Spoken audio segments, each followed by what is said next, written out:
Share ko lang mga ka-DIY itong aking stainless B. Strong colony siya. Strong colony. Hanggang labas na. Stainless B. O Beroy. Hanggang dito. Grabe na. Yan ang tinatawag na strong colony.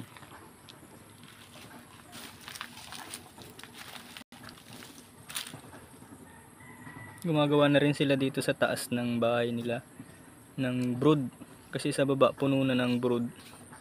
Umakyat na sila dito sa pangalawang layer, sa second floor. Second layer pala ng box.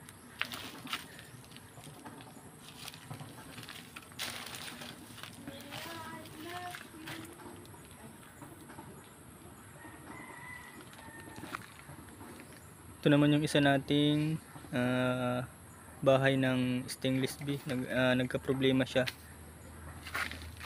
Kinain ng